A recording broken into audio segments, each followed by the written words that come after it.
हिंदू धर्म में पितृपक्ष का विशेष महत्व है। इस दौरान लोग पूर्वजों को याद करते हैं, उनके लिए विभिन्न तरह के अनुष्ठान करते हैं। पर एक सवाल जो कई लोगों के मन में रहता है कि क्या श्राद्ध कर्म महिलाएं भी कर सकती हैं, खासकर जब घर में कोई पुरुष ना हो। आज हम आपको इसके बारे में बताने जा रहे हैं।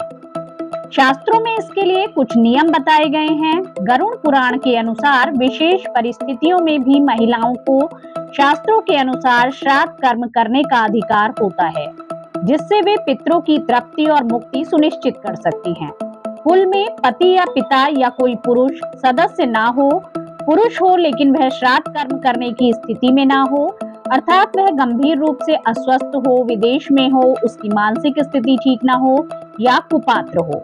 महिला अपने सास ससुर जेठ जिठानी का श्राद्ध कर सकती है। यही नहीं, वह अपने माता पिता का भी श्राद्ध कर सकती है यदि उनके कोई पुत्र ना हो। महिलाएं श्राद्ध कर सकती हैं, मगर वे कुश और जल के साथ तर्पण नहीं कर सकती। काले तिलों से तर्पण करने का उन्हें अधिकार प्राप्त नहीं है, क्योंकि महिला को उत्पन्न माना गया है, वह तर्पण का प्रतीक नहीं है। श्राद्ध करने से नाबालिग लड़कियों को रोका गया है, लेकिन विवाहित महिलाएं श्राद्ध करने की पात्र हैं। पति या पुत्र बीमार है तो उसके हाथ का स्पर्श कराकर महिला श्राद्ध कर्म कर सकती है।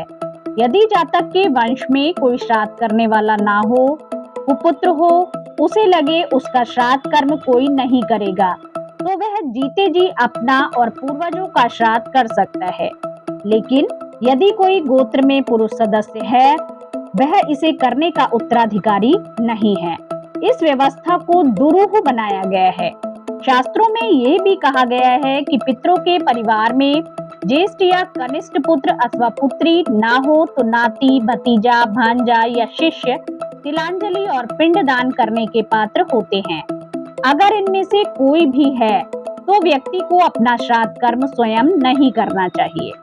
आपको यदि अपने पूर्वजों की तिथि याद नहीं है तो इस प्रकार कर सकते हैं। बच्चे का श्राद्ध पंचमी को, बुजुर्ग का, महिला का, पुरुष का नवमी को करें।